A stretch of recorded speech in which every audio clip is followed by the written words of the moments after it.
Coloring an object in Blender.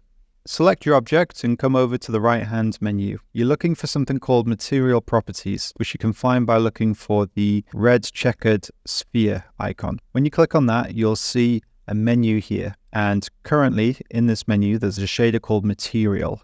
That's what's been applied to this cube at the moment. You can change the color of the material by coming down to this base menu option and clicking on the color that is to the right-hand side of it. Then you'll get a classic color wheel where you can select the color that you want.